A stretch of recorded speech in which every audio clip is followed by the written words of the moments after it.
Hey people, welcome back to the channel. This is a story in which Madara is Naruto's grandfather. He implanted his and Hashirama's cells into Naruto and trained him, which made him extremely strong. Don't forget to like and subscribe if you enjoy the video, leave a comment if you want to suggest fanfic. Check the description for credits and support the creator of the story. So let us begin. Chapter 33. For the past week Naruto never hadn't bothered to return to Konoha. He'd been staying inside the capital of Rice of Fields, away from the world. The Crystal Palace was the only place he could sit about without anyone disturbing him. The basement levels of the palace were also sealed and free of Zetsu. The whole week he spent without seeing the sun or the moon, and seeing the light again, brought a little smile on his face. Surely the hidden villages were in disarray now given that Uchiha Madara had returned. He was positive that no one had watched, no one had been present when Kabuto brought the infamous Uchiha back using the Edo Tensei. This meant that if no one was watching, then no one could have known that he had returned. It raised a number of questions as to who spread the word, unless Zetsu was responsible, spread out the word. Perhaps it had have been made by Obito. The dead Uchiha wasn't stupid, he had been trained by Madara after all. Perhaps Zetsu had done it. He thought that thinking it would make things a bit easy for Madara if everyone knew he was alive. Surely, his grandfather would probably disregard anyone except for him. Perhaps the only people who could interest him were the cages, but that would only be their power. He also doubted that his grandfather would spend much time hunting the down Bijuis while when he could do it for him. It didn't matter one way or the other anyway, it worked in his favor. This just worked well for him. Madara wasn't known to be a good person. In fact, even if he were to walk into Konohagakure, they would most likely attack him. They branded him a traitor after all. Right now, they were both shared the title of most feared shinobi. No, he was evil, and even if he walked into Konohagakure, they would probably attack him. They branded him a traitor after all. Right now, the world feared two shinobi, Madara and him. However, unlike Madara, he wasn't known to be a power-hungry fool who was after the power of other cages. In fact, he was known to be of some help some of the other villages. Between him and his grandfather, he held a better image, but such things didn't matter to his grandfather, especially when he, Madara, hated this world. But they were the same in this regard. He also hated this world. His recent activities with fighting Nagato, and destroying Iwa's army had not gone unnoticed. It seemed that whoever began to spread the news of Madara's return also let slip the rumor about everything. What was most surprising was that the report was actually accurate, which led him to believe that it may have been Zetsu's doing. While the citizens of Odo in the capital of Rice rejoiced that their leader saved them from Iwa's army, some of the other nations on the other hand weren't happy at all. Obviously the Sandaime Tsuchikage was downright furious at the embarrassment of his army. It only took him to destroy the army, an army that had been in training for many years. Iwa's defeat by Naruto wasn't the first time they suffered a humiliating loss at the hands of a single individual. Minato had also slaughtered over 1,000 Iwagakure shinobi on his own. This was losses that were surely not doing well to helping the village's image. If more than anything, one would find Iwa to be weak if its army could be killed by just one man. Other nations were keeping a critical close eye but at the same time not saying anything. It was that much obvious that no village wanted to be the one to start a war. But however, should it happen, they would certainly jump into attack.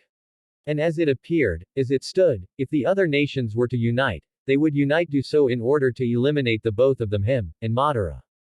Both of the aforementioned Uchihas had ties with Konoha. Everything had to do with Konoha, it seems. Killing more shinobi would be an annoyance, one he was not looking towards. He wasn't looking forward to fighting the average shinobi. At the same time, he would do everything he could to ensure that a war didn't ignite. Though, if it couldn't be helped, then he would stand against those seeking an early death. But if it could not be helped, then he would in no doubt have to slaughter more shinobi.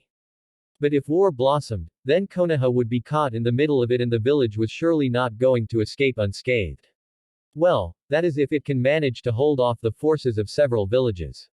He didn't want the village to suffer any damage, unless it was by him. He had lived so long ensuring that the village stayed in one piece so that the village as a whole could be redeemed. Should the plan to redeem the village fail, then it was another story, with a different ending. An Anbu appeared at Naruto's right hand, on top of the Hokage monument where Naruto had been standing. He had just returned to the village. What is it? You have been called to the council's chambers, the Anbu curtly stated before disappearing in a swirl of leaves. The Anbu reported and disappeared away from the monument. That was quick, Naruto thought mildly. It had been less than 10 minutes that he spent standing on top of the monument, and Tsunade had already called a council meeting. Perhaps she had been waiting for his return, that is why she had done it so quickly. Council chambers. The doors opened, and a calm-looking Uchiha Naruto walked into the council chambers.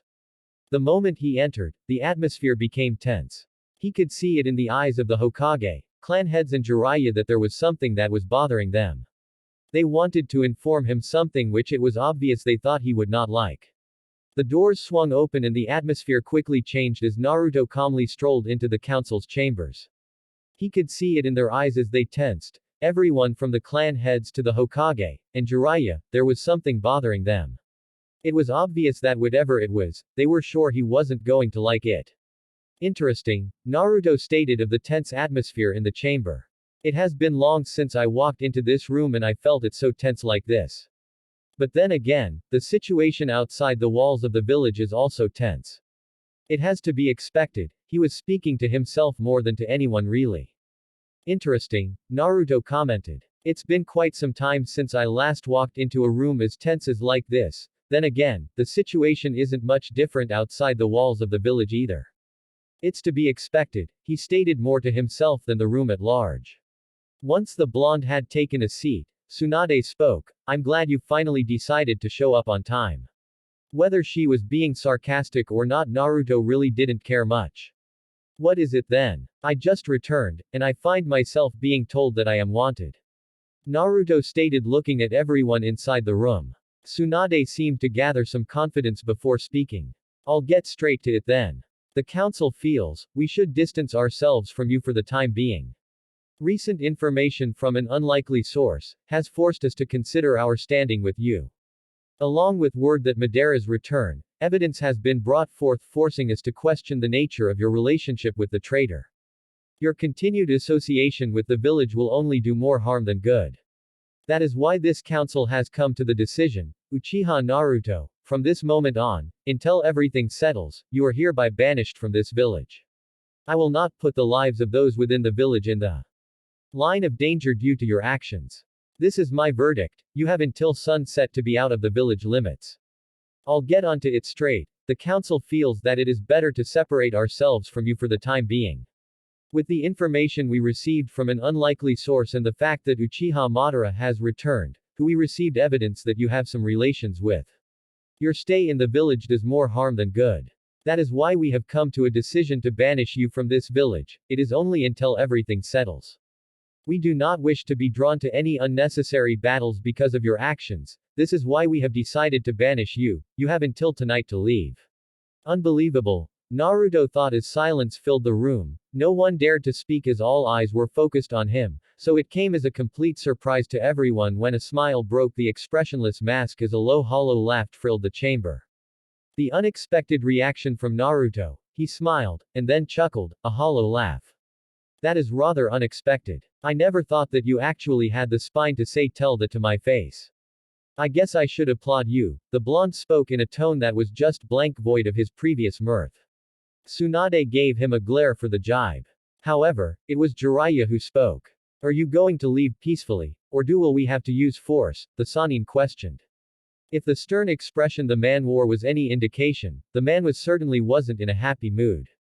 Naruto didn't bother to respond to the question by Jiraiya. Is Kabuto this unlikely source who informed you of my relations with Madara? He inquired. He knew there was no way Zetsu could have done something like that, nor even Madara. Of all the people who knew, no one could say anything other than him. But the fact that since Kabuto was dead, it meant that he'd set up arranged things just to screw with him should he die. Kabuto is dead, you made sure of that apparently, Jiraiya responded calmly, though not answering Naruto's question either. It seemed the old man decided to return the favor. Since the blonde also did not answer his question, it was only fair that he do the same. That damn Kabuto. Even in death he still manages to disrupt things, he's just like his former master. I should have killed him sooner when I learned that he survived the encounter when I killed Orochimaru and brought the base crashing down. Again he wasn't talking to anyone specifically. He seemed to be talking to himself more than anyone. You still have yet to say anything about your banishment, Sum stated, looking straight at his face. As much as indifferent as you are to most things, you can't possibly be indifferent about this. Even she could not be like that. They were practically tossing him to the den of wolves. I doubt he'll make a fuss if things are going his way, Jiraiya muttered a bit bitterly. It was frustrating that Naruto could remain calm like this after having being told that he was being discarded. No doubt about that. Tsunade trailed off stated, agreeing with her former teammate. If Naruto was going to make a fuss, they would deal with it quietly. She had already made preparations in case for everything to deal with the issue if Naruto didn't wish to leave the village peacefully. You're relatively calm about all this, but a few moments ago you were all tense. You had prepared yourselves to deal with any kind of response I would have given if I refused to leave. Then there would be a dance party to enjoy. Naruto paused for a moment before continuing. If I decided to just run along as you all want of me, and I know that's what some of you have wanted for some time, you will be planning a life without my aid. You know all that. You know that now we firmly wish for you to leave the village until things settle down. Though we need to know what you intend to do. Shikaku questioned with narrowed eyes, yet the bored expression never left his face. Naruto poked his chin for a moment before responding, this is certainly brave of you. Given our past, one would think that this is just an excuse to finally get rid of me. A tool is only worthwhile when it is useful. When it's no longer useful, it has to be discarded. Not that I am a tool, but that it's something that Danzo would have said say. You understand that we're not backing away from this, the fifth Hokage stated, knowing aware that the blonde Naruto acknowledged this fact. The question was, how is he going to react? We shouldn't even give him a chance to speak, Tsunade. I don't even understand your reasoning why his banishment is only temporary to begin with. We don't need him, he's just trouble, Kaharu stated in clear disdain for the blonde. From today on, you are no longer a part of this council, no longer a Konoha shinobi, and you should return the Kyuubi as it belongs to us, is this clear, boy? Naruto wasn't the least bit amused. What gives you confidence, elder? Kaharu kept silent. You think because I'm now banished, I have become weak and without power. Because you have removed me this council, you now think you can. The unexpected happened, Kaharu cut him off while everyone watched. I do not assume anything. You no longer have any authority in this village, and it would please me greatly if Iwa and Kumo gang up on you and kill you. Naruto narrowed his eyes at the fool and spoke in a low growl. Do you know that I can kill you right now, and no one would do anything about it? Kaharu dared. I would like to see you try. Kaharu let the challenge hang. Naruto remained impassive as he looked around the chamber with his Rinnegan. It seems that this chamber has been made bulletproof. With the number of Anbu around this place, amongst other things, it is understandable why you feel so confident, Kaharu. It seems you have finally realized the nature of your surroundings, the older woman smirked. Jiraiya resisted the urge to smile when Kaharu stated those words. He was the reason that she could speak so arrogantly without any fear. Although it could be said that he went through extreme measures to secure the chamber, he could not see anything else that was enough to guard this place against Naruto's possible wrath. He did not want civilians to be caught up in anything that happens in here. Naruto might not care about them, but everyone else in here cared. Sum looked at Naruto with an impassive gaze, his reaction of this was nothing less of what she had expected of him. But she wondered if Jiraiya's measures were enough. Even though he took notice of his surroundings, he did not appear to be too bothered about it. His look was only telling her that what he was not enough to contain him. The realization made her uneasy. Naruto ignored Kaharu for a moment and addressed the others in the room. The fact that you're all just watching the show tells me you're all testing my patience. I doubt any of you, except for Homura, would care if Kaharu died. He paused for a moment before continuing. I don't fear of anything that you might have set up in here. However, given your confidence, I have no doubt that it is something nasty. But just remember, I know where you live and can return whenever I feel to any day into this village, and kill you, but that would be unlike me. His words were just a proof to assume that Jiraiya's efforts may not have been enough. The uneasy feeling never left her, and looking around at her fellow clan heads, she could see. They too had the same thoughts as she did. She just hoped that Naruto did nothing that would require them to take extreme measures.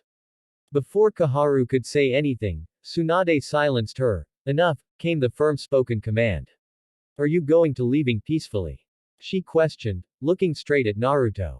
I will, Naruto responded quietly. This works better for me anyway.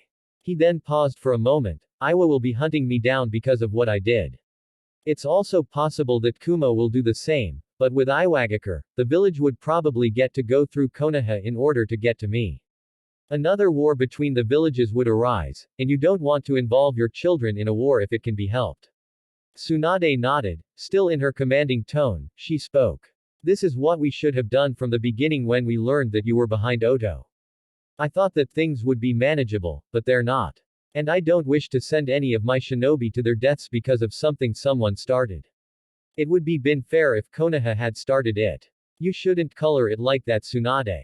Boy, what the Hokage is saying, is that you're more trouble than you're worth.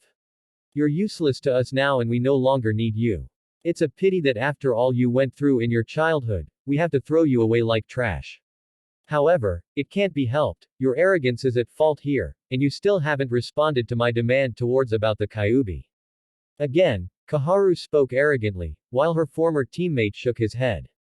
Given the assurance that Naruto couldn't leave this place unscathed, Kaharu was saying all that she wanted. Your preparations in containing me are based on preconceived notions on what you know of my power. You have no hope of containing what you can't understand. I am not invincible, I know that very well, but none of you can defeat me. And on the topic of the Kyuubi, it does not belong to this village. Though if you insist on having it, I'll be more than willing to summon it here, and see if it agrees with you. Naruto paused for a moment to allow the words to sink in. Woman, I have allowed you to speak until now, but that is enough.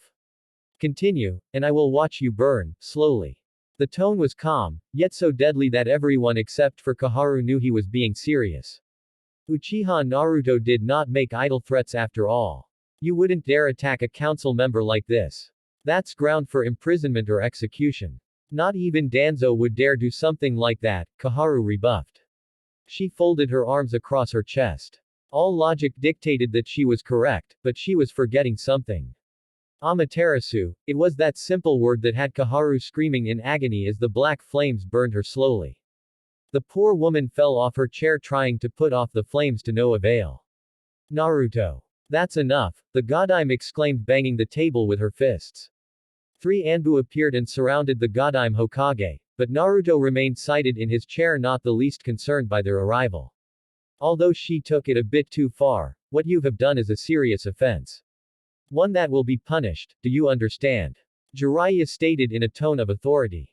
How boring, Naruto muttered in a mask of indifference. However, Jiraiya, do you think I care? He turned to look at everyone else in the chamber. You have banished me anyway. It's only fair that I let her suffer for rubbing salt to the wounds. He paused for a moment. I will return when I decide to, but until then, he was gone with a snap of his fingers. Should we go after him, Lady Hokage? The Anbu with a tiger mask asked. No, Tsunade gritted her teeth. Get me Uchiha Sasuke, now. Quick before the old fart burns to ashes. Hi. They chorused before disappearing in a swirl of leaves. The poor woman was probably going through third-degree burns by now, and there was nothing she could do. If Sasuke didn't come quick, and if Jiraiya couldn't find a way to seal away those flames, if it was at all possible, then there would be nothing they could do as she turned to ash or succumbed to infection. I will return when I decide to. Hiashi repeated those words that Naruto left behind. Does this mean that he does not acknowledge that we banished him and he is just leaving because he has other things to do? Homura swallowed hard. It is most likely that he is leaving peacefully because Madara is out there. The intel we received informed us that Naruto was trained by the Uchiha. It could be that he plans to do something with him. Inoichi spoke words that Jiraiya did not want to hear. We cannot allow this treachery to escape unpunished. Naruto killed a member of the council and that cannot be left unpunished. I doubt that the villagers will allow him to return once they find out he is involved with a traitor of the village. Uchiha compound. That was unexpected, Naruto thought to himself as he made his way towards his room. The words replayed themselves as he thought back on the meeting he had just fled from, the same words he thought when Tsunade told him that they were banishing him from this village. It would have been laughable if it were indefinite. But it wasn't a huge concern if did not matter to him if he was banished or not. His banishment didn't affect his grand plan at all. Yes, it was irrelevant to him if he was banished or not. He could still do as he pleases, though he no longer needed proof that Konoha wouldn't change their ways. This unforeseen banishment was not totally without merit. He would now have the chance to see their reactions when he did return. If they reacted as he knew them to, their chance at redemption would be lost and the punishment would be severe. He was not going to force their acceptance of him, but he would have them know the same loneliness and pain he felt and accept that they were the worst sort of people alive. Still, for those fools to actually plan to throw him away like trash was a bit unexpected. But they would not have made the choice, if they knew he would handle this calmly. They could also be lying about the fact that they would lift his banishment after everything is settled with Kumogakure and Iwagakure. He would have to wait and see what would happen after that, that is if he felt like it. With this new development, news would soon spread, and there was little doubt since Konoha wiped their hands of him, his enemies would seek him out. More to the point, Onoki. Temporary or not, the old man would jump at the chance to attack him without having to fear retaliation from Konoha. Instead of fearing for his safety like any normal person, Naruto smiled at the thought. As he always said, he never likes anyone fighting his battles. Perhaps he did not like someone else fighting his battles because it would make him feel weak. Only the weak were those who could not fight their own battles, or so believed. He could deal with all his enemies without having to ensure that Konoha was safe so that Project Redemption could be launched. It certainly wouldn't do well if some of the shinobi were to perish before he could initiate the plan. Naruto had his grandfather, they were certainly going to mess around a little before taking the floor for their final dance. The name of Madara's once made men tremble, and now his name it would do so once more. The shinobi world would surely become chaotic than it already was if they got to know that Madara was his grandfather. Now he waited, he wondered how much chaos would spread, people were to learn the exact nature of their kinship.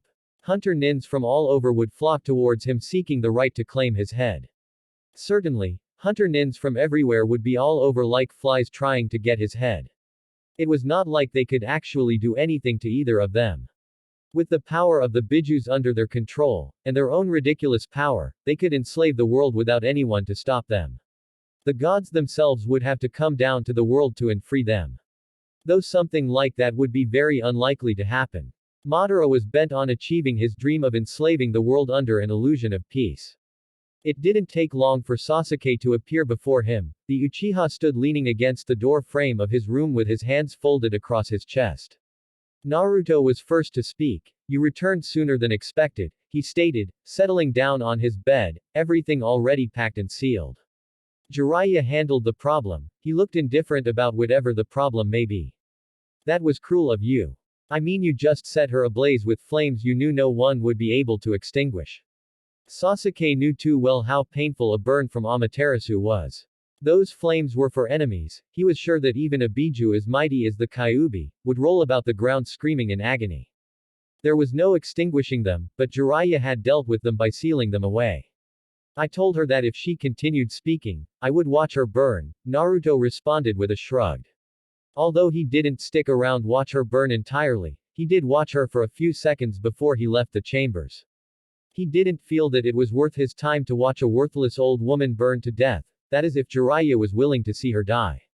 She's suffering from 3rd-degree burns and is currently in a coma.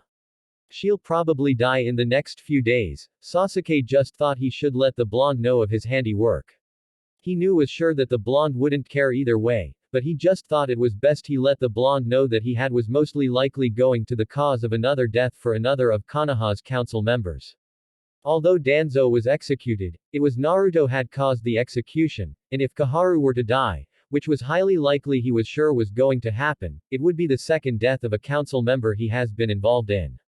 Homura was probably running scared thinking Naruto was after him, being that he was now the only one left in the group of elders. He would be running scared thinking that Naruto was also coming after him. It almost amused Sasuke how some really old people still wished to live despite having so many years under their belt. There were those old people who'd even sacrifice the lives of the young ones to preserve their own lives. Couldn't the elderly people understand that they should just die and allow the next generation younger ones to live? People were not made to live for eternity. Death was the debt all men paid, and everyone had a date, whether it was today or the next. The point was not being afraid when your time comes.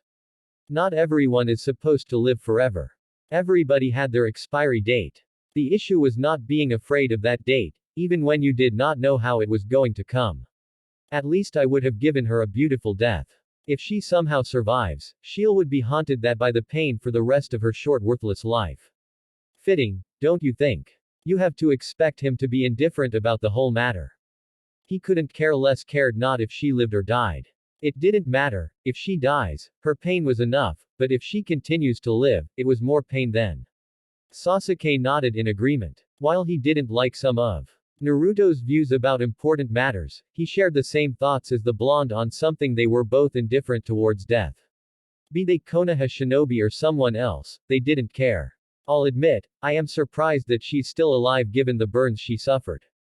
I would have thought that she'd have died due to extreme pain, Sasuke stated, not showing that he was at least surprised as he said he was.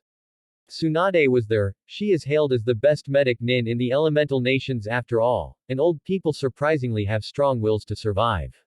That should be expected since they have much more experience in life and other things, Naruto explained calmly. Sasuke nodded. What did she do or say rather anyway? Not that her death means anything to me, but I am surprised that you attacked her in front of everyone. She was annoying, and I no longer had the patience to deal with her. I could have just as easily ripped off her jaw and cut her tongue to ensure her silence, she never speaks again.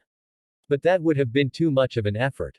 Yes, he could say such things in a calm tone without any hint of malice or killing intent. He could say it so perfectly like as if it were something discussed every day, it was a normal subject to him. Sasuke showed no disgust to Naruto's thoughts, he held no love for the village elders. If anything, he could have killed her himself. The Uchiha massacre was not something he could forgive easily. Added to that, his brother had been made to suffer because of Konoha. Of course, when it came to the deaths or pain of the people who were responsible for it, he would not pity them. I can't imagine doubt Jiraiya would have allowed you to do something like that in his presence, not to mention Tsunade. The Nara clan head would have in all likelihood used his shadow binding technique to hinder you for a moment while the others did something. He was not going to say exactly what. That would have mostly likely happened. I chose to burn her because I didn't want to go through the ordeal. If I had been forced to it, things would have gone badly, Naruto responded, still keeping his mask of indifference. Oh, you can make smart decisions that eludes a fight to occur, sarcastic the Uchiha was, but he still kept his expression blank. Sasuke saw no difference in burning Koharu in a fight that would have occurred. Either way, Naruto left a council that was not pleased with him. Naruto didn't respond, nor even acted like he heard him. Sasuke knew that the blonde indeed heard him. Tsunade told me of my banishment. Not so surprising. Why? You have to be specific, Sasuke. I don't have the patience to assume what you're thinking. Naruto spoke, his tone still that of a mask of indifference and his eyes never leaving Sasuke's. I know that for certain Konoha is just throwing you out to avoid getting so that it does not get involved in any of your mess. If Iwa retaliates attacks you for what you did, Konoha will not come and rescue you. They'll allow you to be killed. It doesn't matter if the banishment will be lifted, the fact is that Konoha is cutting its losses with you because they don't want to be caught up in war. What those leaders have done is literally throw you into the den of lions. With these words, I hope you survive, and I'm sure that some of them wish for your demise. In this situation, out there, no one will be afraid of attacking you knowing now that you no longer have Konoha. Naruto was silent for a few moments before he finally spoke. They are indeed throwing me into a ring so Iwa can do what they please. Despite how they see it, that is the reality, but what is your point, Sasuke? You're obviously not worried about my safety, but you dislike how the village has handled things. I dislike it, but I see the logic in it. With things done this way, it will make sure that there are no unnecessary deaths and Iwa doesn't end up fighting Konoha. If they're smart, they won't even send half the village and army after you, they'll only send elite shinobi, or and might even hire mercenaries to avoid losing the bulk of their forces, Sasuke explained, seeing that things would ultimately fall that way if they paid attention to how Naruto has dealt with armies. Sasuke explained. I can see it happening that way. If things happen that way, it'll mean that there won't be battles of any large scale and less destruction to tend to making things interesting. It should also make things a bit interesting, Naruto added, making a slight thoughtful expression for a second. What are you after, Naruto? Given all that Konoha did to you and now this, I don't think anyone would allow this to go unpunished. Even I wouldn't go down without a fight. I would die fighting. Given the enemies you've made have, it can be said that it's not safe for you to be without the backing of Konoha. Sasuke paused for a moment. Unless things are going his way or still manageable, Naruto will leave without a fight. That's what Jiraiya and Shikaku said. What's going according to plan in this picture? Nothing, but I always make contingency preparations for things that may happen against me, likely scenarios that may arise. I make precautions for those, except for what I deem impossible, Naruto gave an explanation. Are you making Oto a replacement for Konoha? Not at all, Naruto responded calmly. Oto has its own uses. He just made sure that he was prepared for anything, and this worked better for him, so he had no complaints whatsoever. And should they decide against uplifting your banishment? Sasuke questioned with narrowed eyes. Then, something has to be done about the issue, Naruto stated standing up. Since I'm going, you'll be in charge, and will take my seat at the council. However, I will still send you those Anbu I told you about. What a way to change the subject, Sasuke thought, eyeing his friend. I figured your responsibilities would fall to me, but it's nothing I can't handle. It will certainly be easier now since you've removed the weeds for me. Sasuke didn't care how it sounded. Your grandfather is back amongst the living, what are you doing about it? Are you asking me if I'll be teaming up with Madara for whatever scheme he comes up with? Naruto asked. Yes, Sasuke responded without even so much as blinking. No, but it would be fun if I did. However, grandfather and I don't agree on certain things, and neither of us can adapt to the ideals of the other. Naruto paused for a moment before looking back at Sasuke. Where is Yugao? She left with Kurenai's team 3 days ago on a mission. She should return before the day's end, Sasuke responded. Naruto hadn't been home for a few days, but he was curious if Yugao would leave with him. I guess I will speak to her later on then, Naruto said, readying to leave. Sasuke spoke before he could do so. What if Konoha doesn't agree with your banishment? Not everyone dislikes and fears you, Sasuke said, watching Naruto carefully so not to miss anything. Naruto's body language gave away nothing for him to read. Tsunade would tell Sei if they wanted me back, they're more than welcome to follow. They can go after me, but they should know if they do, Iwa would come after them too. Kill their children, destroy their homes, and finish them off. If they use the excuse that I would protect them, she would counter it by saying I should be fine without backing from Konoha, and if I couldn't protect myself, how would I be able to protect them? Naruto disappeared, having had his last word. Tsunade can actually say that just to shut them up, Sasuke muttered, leaving the room. Capital of Rice, this will have to do, Naruto said to himself as he walked towards the gates of the village that would be his home for the time being, or perhaps forever. He could very well see the gates from this distance. His presence in the village would require a bigger military force to deal with the challenges that will be coming ahead. Iwa now had him in their bingo book, and had placed a hefty sum on for whoever brings his head. Junkies would be coming after him, trying to get rich quick by going after his bounty. Some ignorant fools didn't even care if the status of their targets was, flee on sight, or, engage at your own risk. It was die trying for the truly desperate. He finally reached the gates. Looking at them, he could clearly see that they lacked some crystal and there were some obvious holes in its defense, and needed to staff more Anbu and guard rotation. If he was going to do this, he would not be sending the current Anbu to training, and aside from the 50 that had returned to the village, he would have to recall the remaining 100. The others would stay for a month or so. Their residence had yet to be finished, he couldn't bring his men without homes prepared for them to rest. But if they could finish quickly, they would all return. As soon as he neared the gates, 3 men appeared before him, all kneeling before him. They all wore dark blue cloaks that seemed to blend in with the shadows around them. The only other visible piece of clothing was long blue pants nearly the same shade as their cloaks. The cloaks were written Special Corps on the back. It was the uniform marked them of the special Anbu branch he had created. They would have to be distinguished aside from normal Anbu, and they didn't wear masks. Naruto-sama, we were not expecting your presence, the leader of the group stated, standing up to look straight at the blonde. At ease, Captain, Naruto stated calmly. There's been a change of plans. The captain responded. I would imagine so, he said.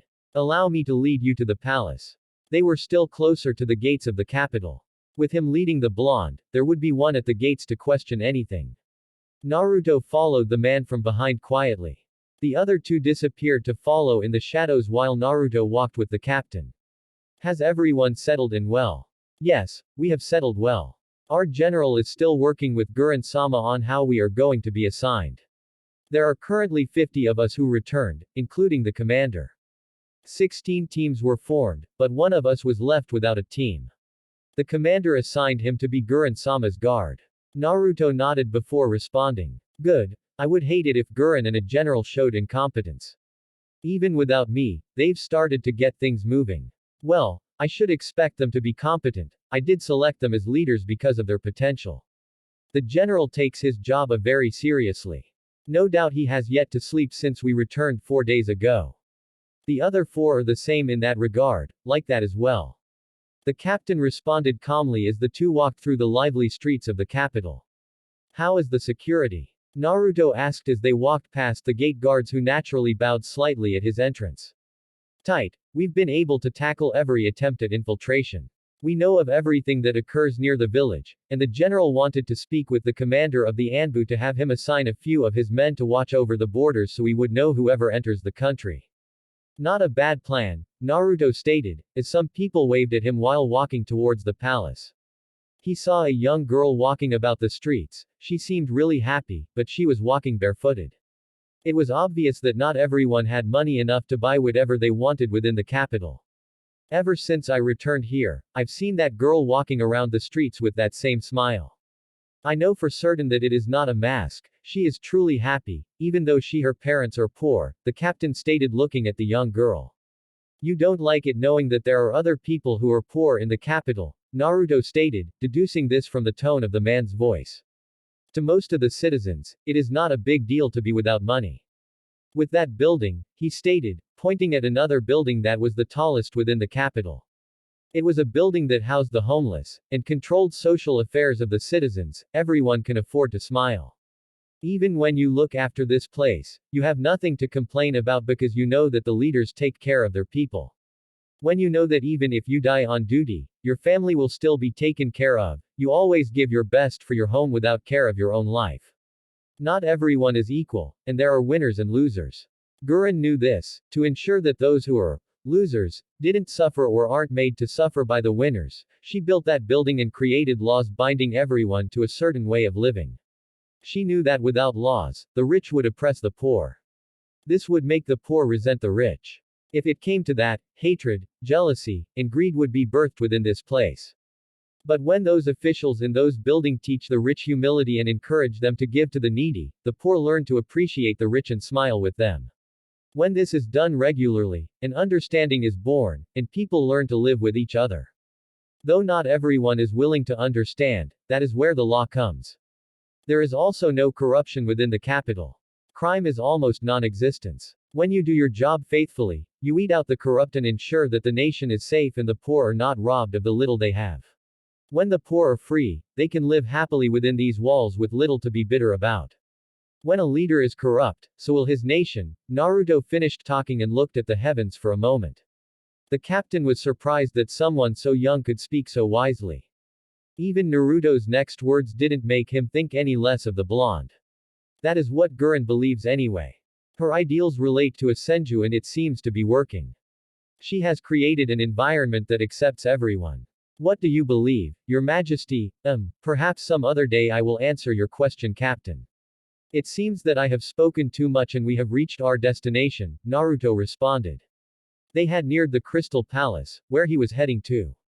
It appears so, the captain stated, as they went inside the palace and went on towards Guren's office.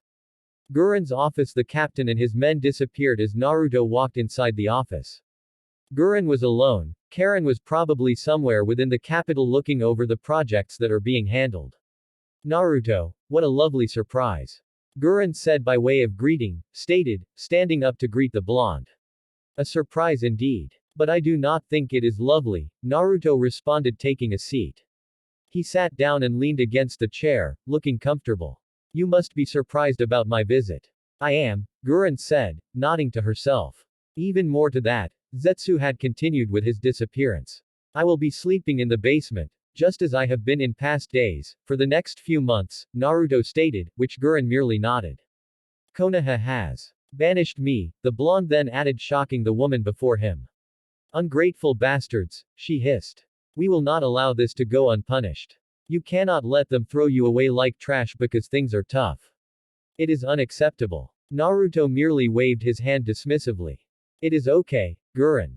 I will still return to Konoha when I choose to. The banishment means nothing. It still does not change the fact that they are spitting me out like a gum that has lost its taste. Guren nodded in agreement. No matter what you do, if they considered you one of them, they would have never banished you.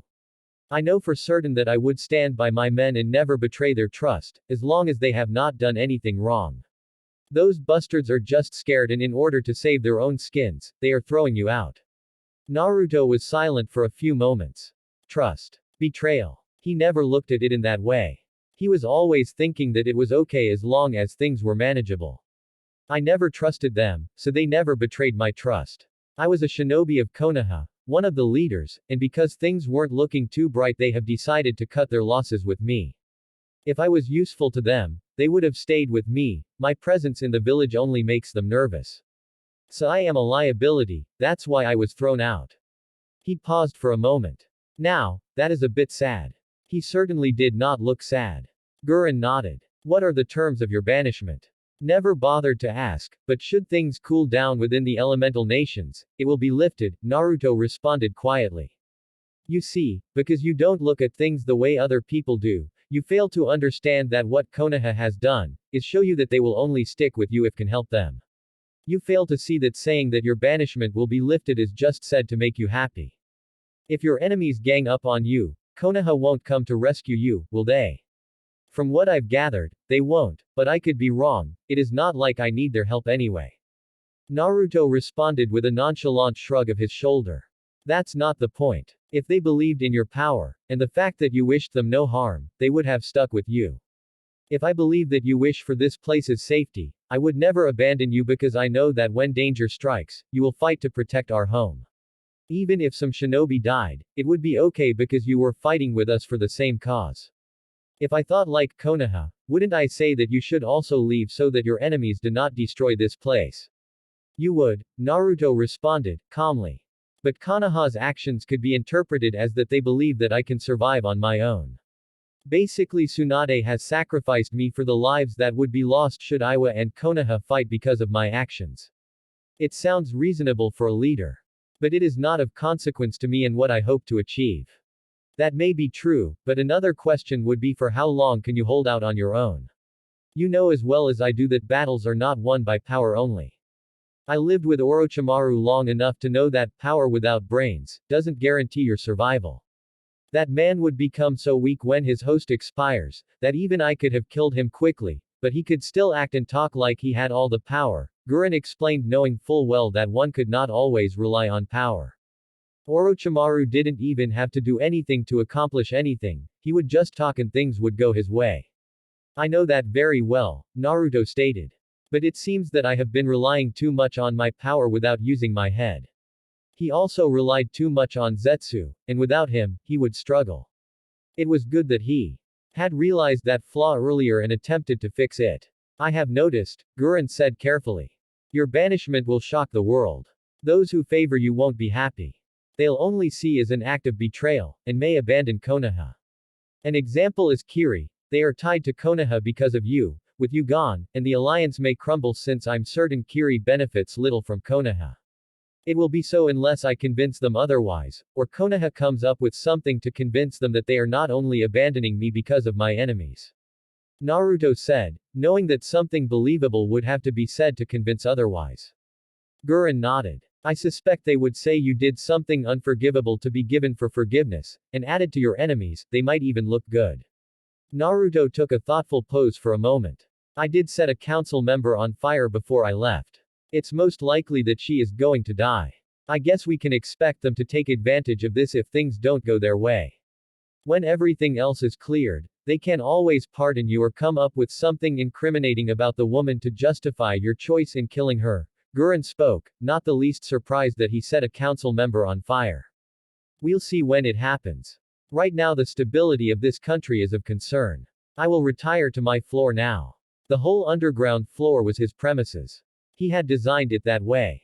Oh, before I forget, there is a guest. Who? Princess Koyuki. She's currently residing in a hotel.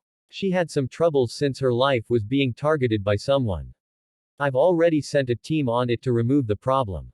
When they return, she will be able to leave. Naruto nodded. Suddenly this place has become small.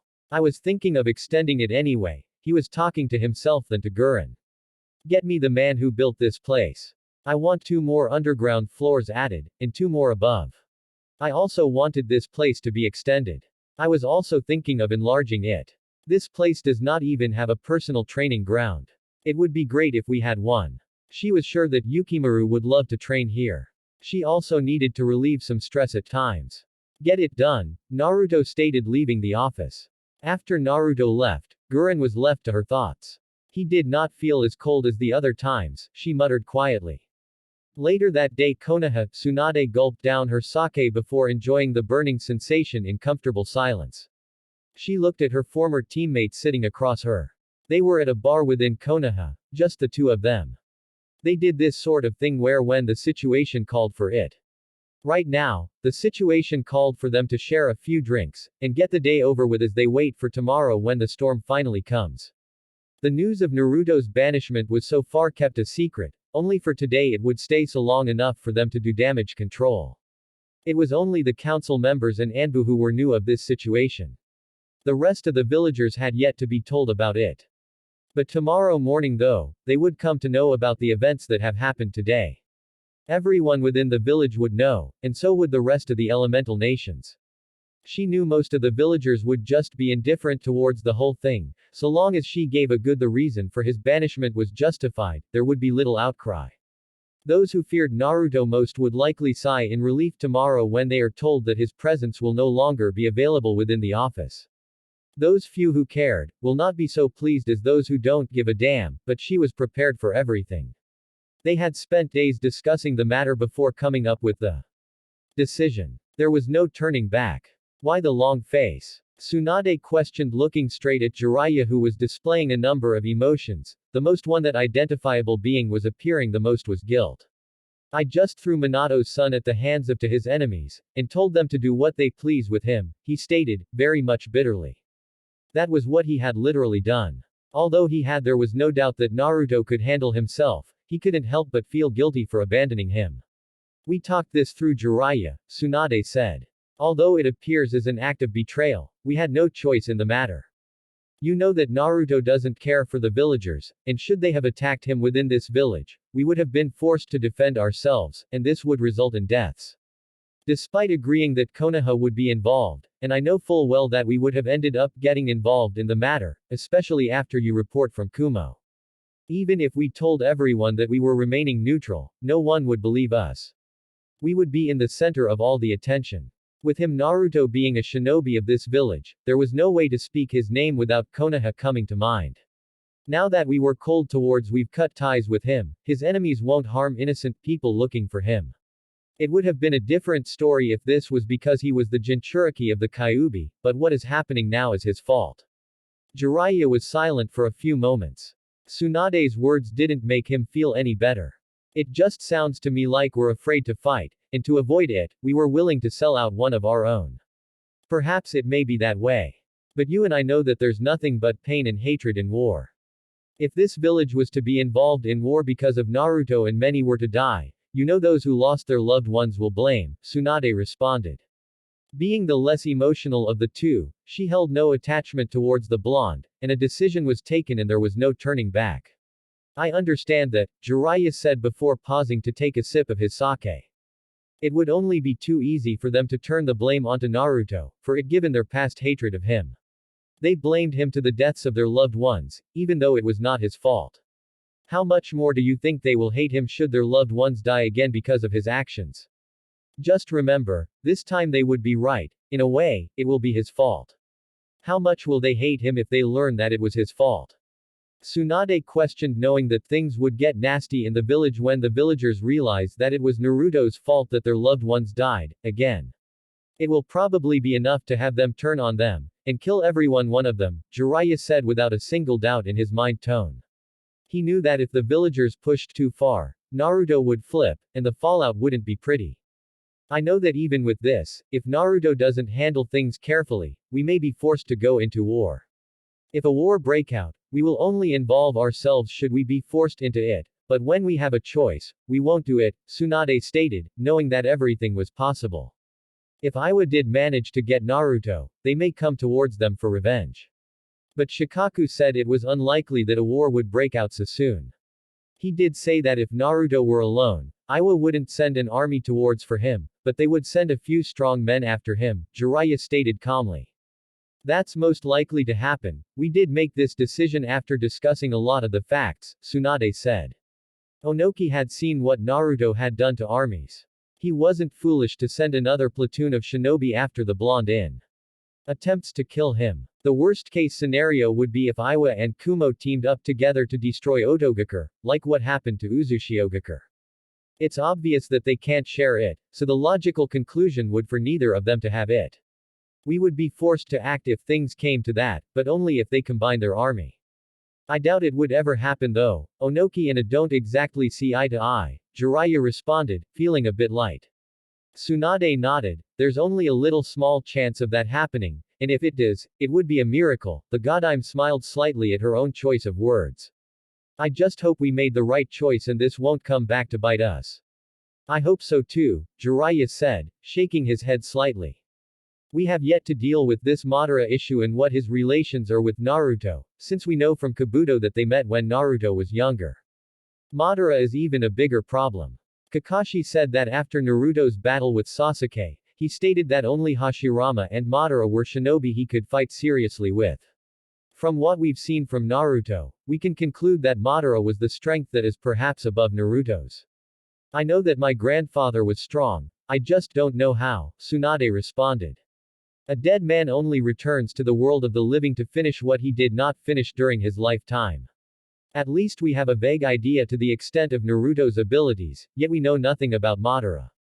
We can only speculate that he has powers like Naruto, and we don't even know his objectives, Jiraiya stated. We were never even able to find out the objective of the Akatsuki. Though I think it's safe to say Madara was somehow related to the organization, but that just raised more questions. Tsunade nodded in agreement. Right now, we have too many questions that only Madara and Naruto can answer. The latter is not an option since we know he won't tell us anything unless he wants to, and we just banished him.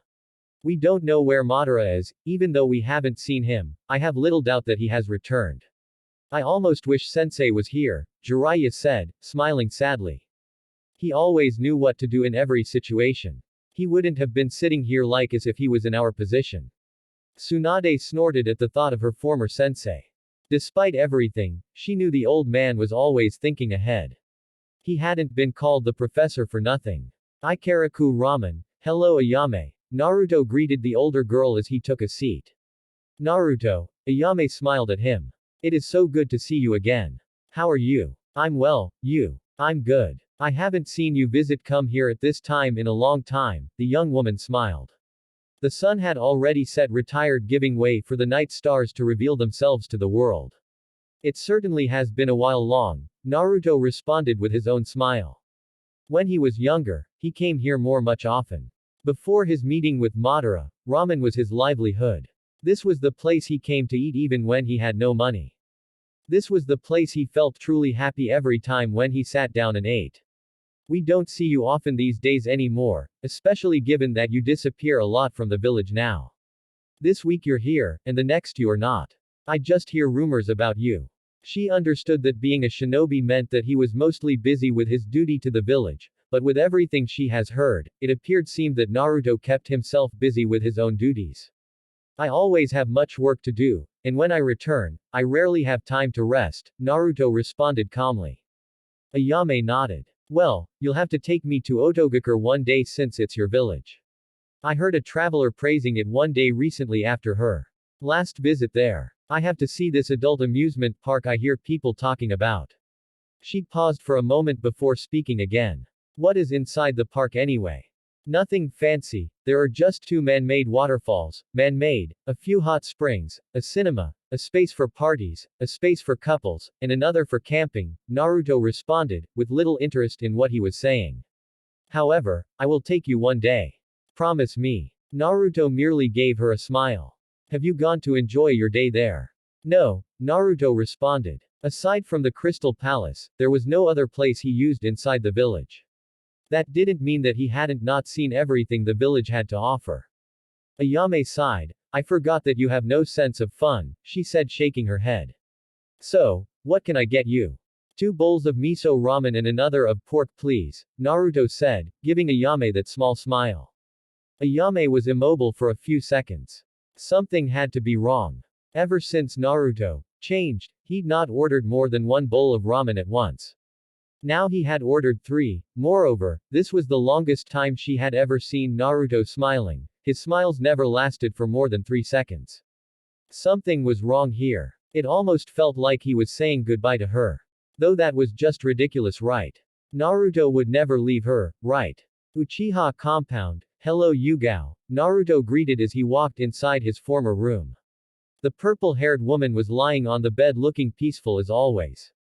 Naruto, she sounded relieved to see him. I thought you weren't going to come back. Sasuke told me that you would return, but that would explain why she sounded relieved.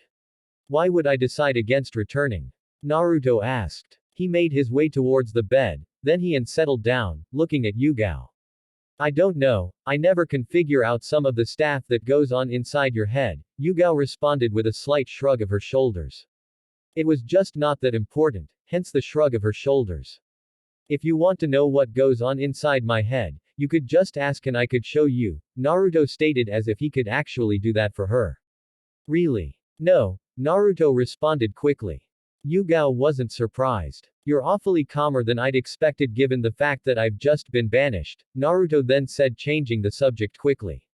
If Yugao had not been expecting it, she would have been surprised. I've had a lot of time to think, Yugao responded, turning up to face him. I still can't believe that you've been banished from the village. What does this mean for us? Regardless of how much you love me, you cannot leave Konoha. Your attachment to this village goes beyond anything. You're willing to sacrifice your happiness for this village, you would even go as far as to die for this village. Yugao was silent. It's not very surprising, really.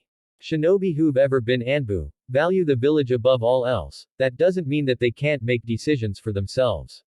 Not everything you do and think is for the benefit of Konoha, but leaving the village is another story, Naruto continued, watching the woman in thought. I don't want you to leave, I don't want sleep in my bed alone without you beside me, she managed to keep her composure as she spoke. After tonight, there's a possibility that we'll never sleep in the same bed again, it was a possibility. Things had fast-tracked with the return of Madara. He could not enjoy his humanity when his grandfather was staring down at him.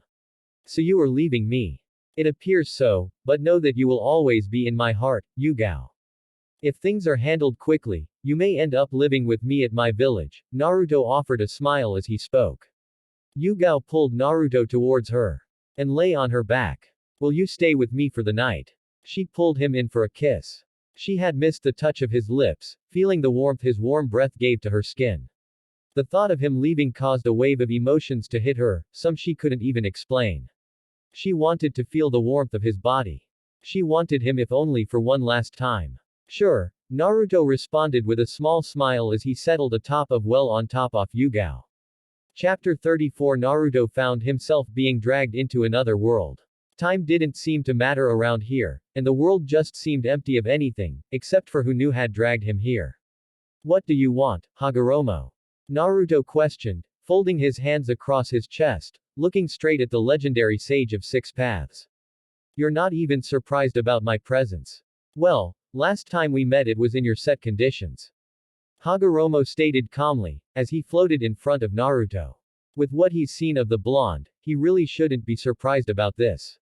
I guess it is to be expected from someone like you. Someone like me, what is that supposed to mean? Naruto questioned with a raised eyebrow. In all truth, he had expected this man to appear before him one day.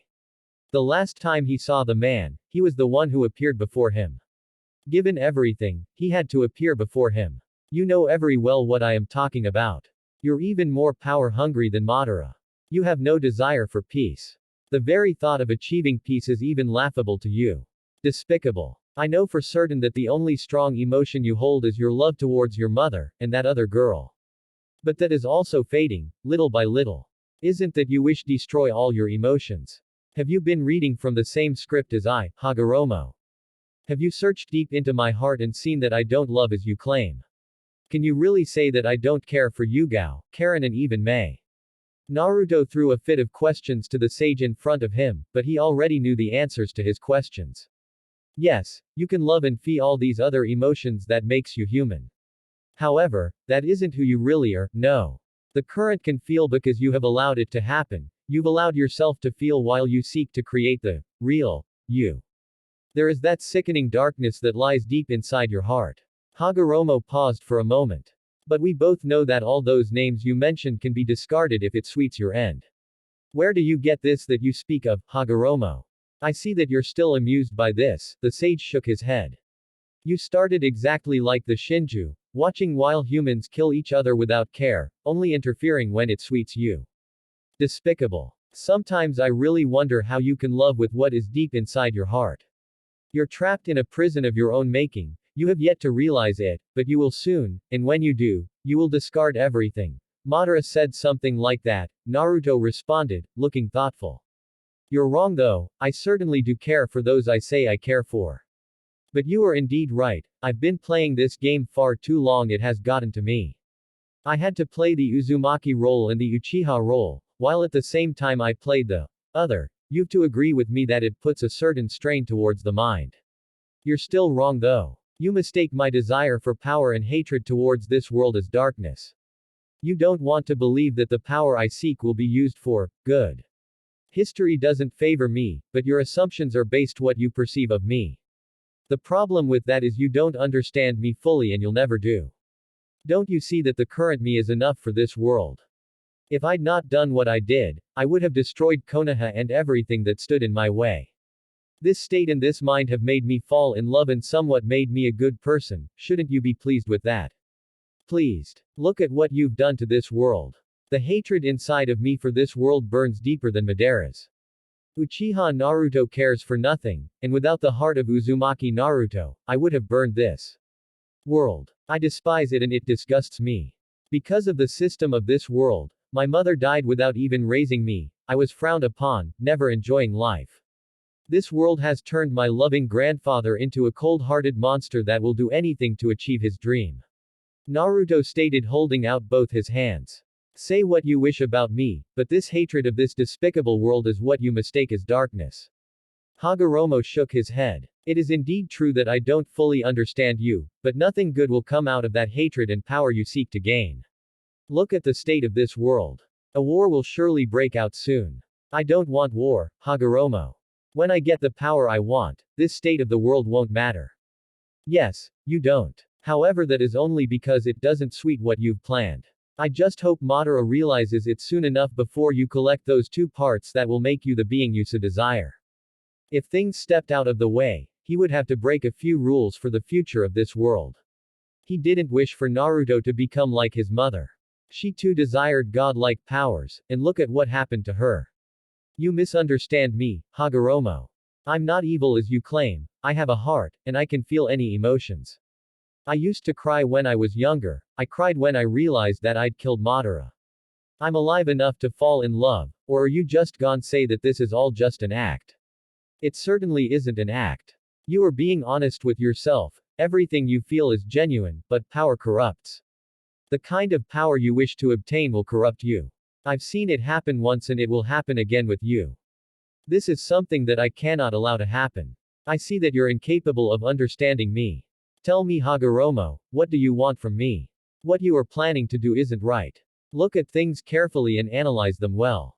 You will to control powers and do things that you don't fully understand. What you will do will upset the balance of things, and there will be consequences to that. If that isn't enough, this power will corrupt you and you will turn on the world. I fully understand what I'm doing, and I'm prepared for anything. It is you who doesn't understand things. I'm not a confused child, Hagoromo. Besides, should you of all beings lecture me about interfering with the balance of things? Perhaps not, but you'll just do things the way my mother did. Kagaya was a failure. She is an insult. Do not compare me to her. I am not like her. Nothing is beyond me, nothing is out of my reach, nothing is out of my control.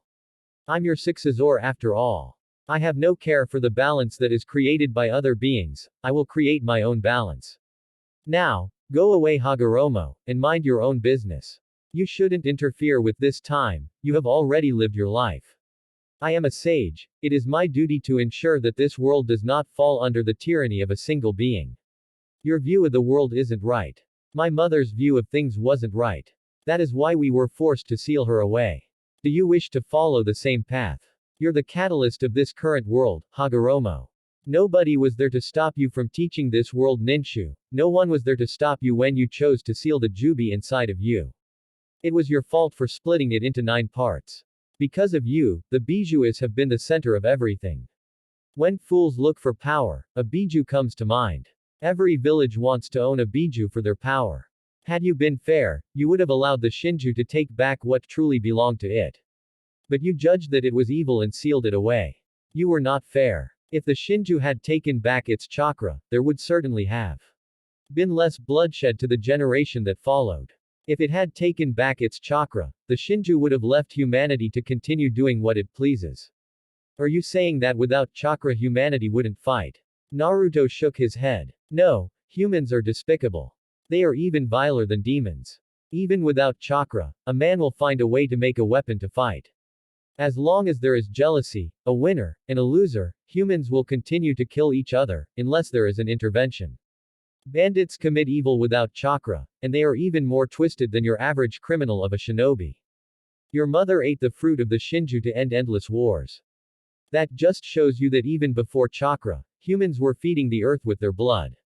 Chakra isn't the matter, whether there is chakra or not, humans will always feel the way they do. But, chakra intensifies these feelings. You're to blame because it is the seed you planted that brought out much of the shape of the world. If you had not made your older son feel jealous, Uchiha and Senju wouldn't have fought so much, and Madara would have never thought of the dream world. Your sons were after you to be born with chakra, no. They are the ones who taught humanity to fight using chakra in their wars. Aren't they the ones who gathered the world and fought in their sibling rivalry? You are blaming me. I said you were to blame, I never said I blame you. Humanity is flawed species on its own. Whether you were there or not, another world would have appeared. But I like to think that it would have been better than this. There are various scenarios that we can play and they all lead to finger pointing and the same conclusions. This is why I will tell you this, I don't care whose fault it was that brought the world to be like this. Everyone does what they think is right. The Shinju believed it was right to destroy the world while it attempted to retrieve its chakra. You thought it was right to protect humanity, denying the Shinju what truly belonged to it. People have different ideals, principles and beliefs, but we all think we know what is right. But what is really right? What is really wrong? Was it right for you to deny the Jubi of its freedom? If I had allowed the Jubi to run free, it would have destroyed this world. Not really, it would have killed all humans who had chakra, and then reverted back to its normal form. Humanity would rebirth again, and many would resent the Jubi, but what would they do? Didn't you tell Madara that if the Jubi was to be free, it would be the end of the world? A contradiction. Naruto stated, smiling a bit. But why do I tell you that allowing the Jubi to roam free wouldn't have ended the world, and Madara that it would end the world? I wonder. You have a different view of the world than Madara. Madara trusts no one, and doesn't believe that any good can come from this world. You trust people and believe that something good can come out of this world.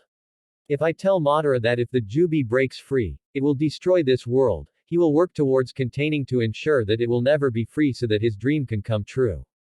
If I tell you that the Jubi would have only destroyed some parts of the world, it will make you question yourself. And yet to tell me all that. What is it that you truly believe about these all? I told you, I don't care, but in all truth I find this world to be filthy, along with the humans that crawl about it. No, it is the humans who've stained this world. No wonder I feel nothing when I end their miserable lives. I'm not the one who started it all. I concern myself with what I've played my hand in, and with what I wish to achieve. Your flaws are of no concern to me. But, I will correct the Jubis, and Kagaya's flaws. Hagoromo shook his head. You are beyond repair. You say that because you are misinformed and lack understanding of what is in front of you, but you cannot do anything to stop me. You are dead after all. And this natural balance you respect so much forbids you from making a physical appearance into this world. I'm not stronger than you, but that is only temporary. Although I cannot do anything now, I know that there will always be good that will rise up to take you down. I'd thought that talking to you again would at least change your mind. But I've yet to even start convincing you, and you've already shown me that there is no changing you. Hagoromo shook his head slightly. You said the current you was good for the world and you would have destroyed Konoha if not for the current you, or you saying that you will eventually destroy Konoha? I don't know. However, the issues around it will have to be solved. Should the plan for redemption fail, I will see other options. Naruto paused for a moment. What gives you the right to say that I'm evil? Look at what you've done to this world. If you pursue the Bijuis, another war will surely break out, and if things suit you well, you may just sit back and watch while humanity destroys itself. Is that what gives you the right to say that I'm evil? You said that there will be good that will stop me. Should I defeat this good, will it mean that I was good and those who tried to stop me were evil? I've not enslaved any human, I've not denied any human their freedom. Even so, you still continue to call me evil. You plan to deny your humanity, destroying every little thing that deals with emotions in you. Hagoromo shook his head. No man should be allowed to look down on other humans and judge them. With the power you wish to gain, there will be no one to judge you when you do wrong, when you misuse your power. No human is allowed to stand above other people and make himself their god. I'm glad you phrased it that way. When I look down on this world, I won't be a human. You said it yourself, I will deny myself my humanity. But it doesn't matter what you or the world think. What matters is the order I plan to install. Your order is based on your beliefs, and your beliefs are wrong. And I say that your beliefs are flawed and wrong. Naruto paused for a moment, shaking his head. Hagoromo didn't understand that he had no plans install his beliefs for this world. Although the order and balance will be by him, it will not be he who will change this world. There are people he has selected for that purpose. Well, he wasn't going to correct the man. This leaves us on an impasse and the one with the stronger will prevails. He shook his head slightly. I shouldn't really put my will against yours. You are dead and no one in this has your will. This leaves you out of the picture.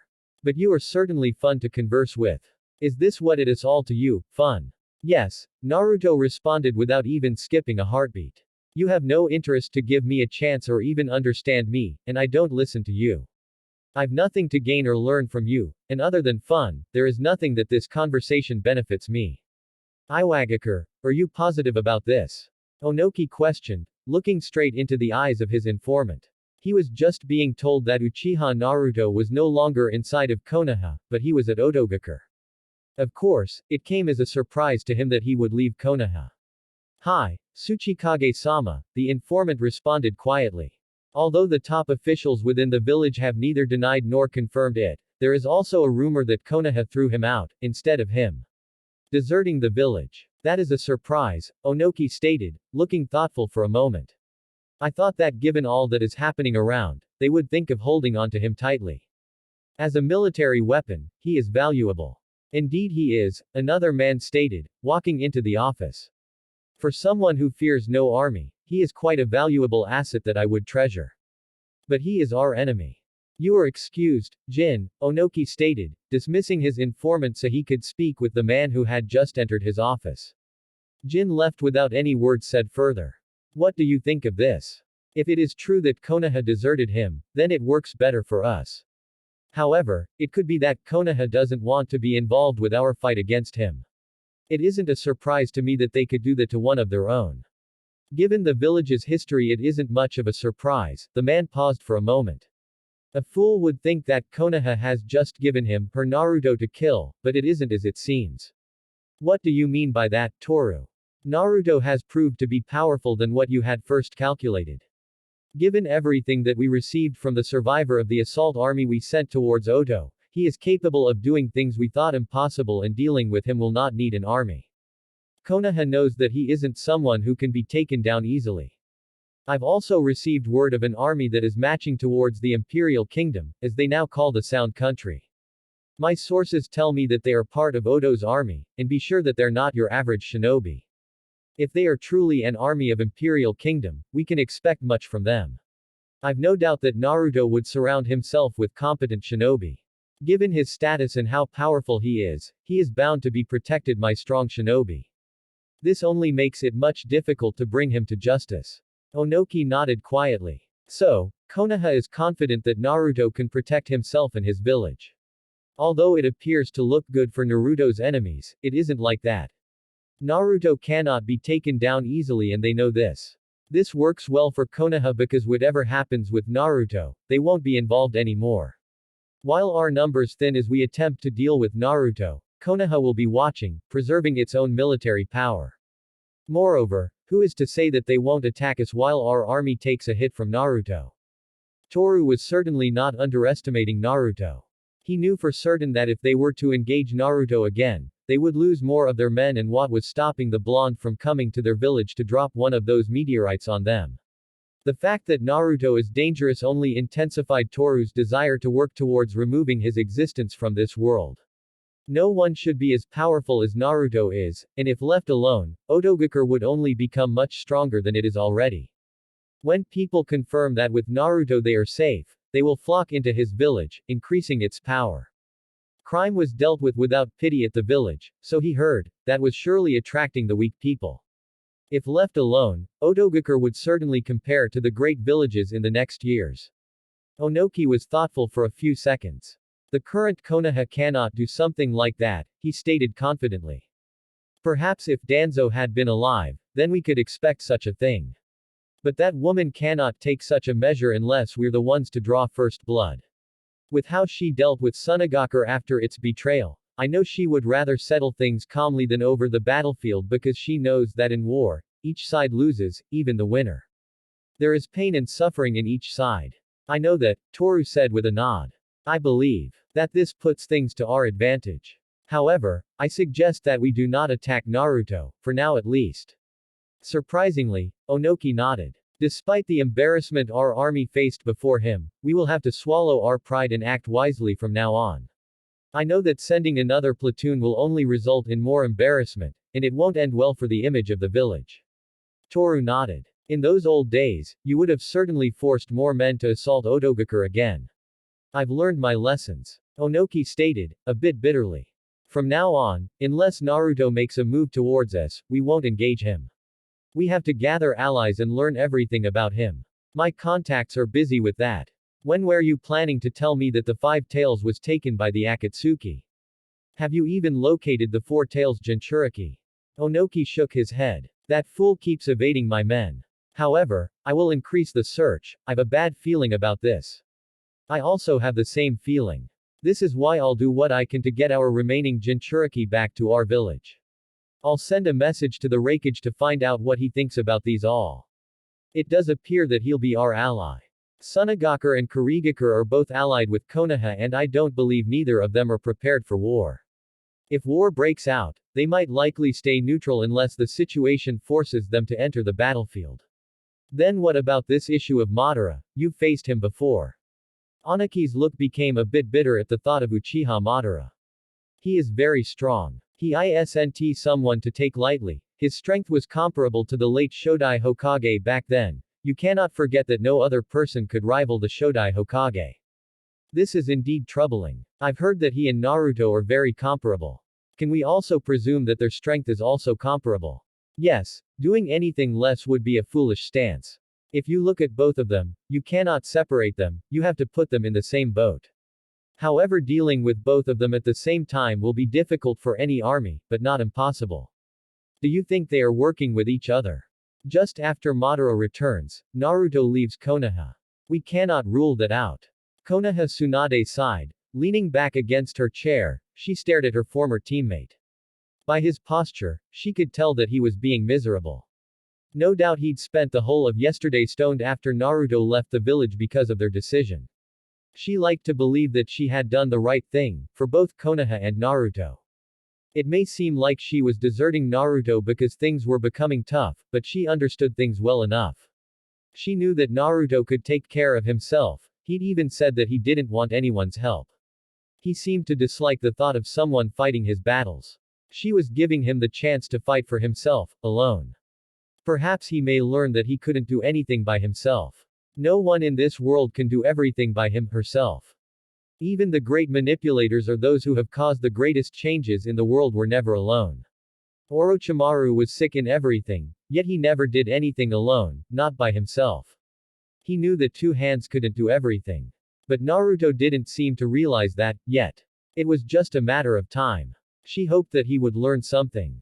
You don't have to look so miserable, Jiraiya. Seriously, you are taking away my joy, Tsunade suddenly spoke, in a stern tone, with her face complementing her tone. It isn't like we are truly abandoning him. If things get rough for him, there is Sasuke, Kakashi, Guy and you to deal with anything. If Naruto is facing major problems, we will help him out. I know that, but I just can't help myself. Tsunade, what would Minato say if he was alive? What would Kushina do to me about this, if she was still alive? He would probably be disappointed. Tsunade decided to go with the hard truth, and Kushina would have beaten you to death. But if they had been alive, we wouldn't be in this kind of position. I don't think that this is the time to be making regrets or second-guessing our choices. If you are going to decide on something, be prepared to face the consequences.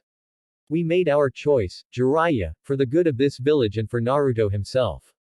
Still, Jiraiya stopped talking when he saw the glare Tsunade was giving him. He gave a small frown before speaking again. Do you think that he'll come back to this village after everything? It was Tsunade's turn to frown. To be honest, I don't know. Naruto has said that he wishes to become Hokage, but I wonder if he was being honest or just saying it. Some of the head clans are also gunning for his head. He has to be aware of this. After everything, I don't really know. Jiraiya nodded, and looked outside Tsunade's office for a moment. Perhaps he'll deal with his feelings towards the villagers. It is a possibility, but we don't know anything. It doesn't seem like he'll become Hokage even if he returns. Most of the villagers fear him because of his power. We don't see this often because he doesn't go near them, and those who abused him live in constant fear thinking he may remember what they did to him back for then. A few are happy with him, and there is also the fact that Naruto himself doesn't like the villagers. He cannot become a leader of this village if he still hates its villagers. You must not forget that Naruto is not the one to take advice from anyone, he is like a dictator. If he is put in charge of the village, many will be displeased. This is why I told him that he had to change if he was going to become a Hokage. We may have caused more harm than we intended, Jiraiya stated. I also don't think that Naruto will change. However, I think he knows that he who is recognized by the villagers is the one that becomes Hokage. The head clans also won't nominate him, for they know that if Naruto becomes leader, he'll get rid of the council, robbing them of their power. There is also the Koharu issue. More reasons why he should change his ways of doing things, Tsunade frowned. What would happen if Konoha decides to deny Naruto the seat of Hokage? Will he try to take it by force or will he just leave? Jiraiya was thoughtful for a few moments. Well, that remains to be seen. But I don't think being Hokage means a lot to him. In any case, we'll have to take precautions when moving forward. Tsunade nodded in agreement. What did you mean when you said we may have caused more harm than we intended? The reason we allowed Naruto to go was because we knew that even if Konoha becomes involved in war, we will survive with or without him. Another was that if Konoha is forced into because we are trying to protect Naruto, some villagers may come to resent him even more because they'll surely lose their loved ones. In war, causalities are bound to happen. We know that we can survive without Naruto. Although we have no intentions for war, if we do get pulled into one and end up in victory without Naruto, the villagers will have that thought, we did it without him, so we don't need him. His trouble is more than his worth. Tsunade shook her head, her frown deepening. Either way, things don't look good for Naruto.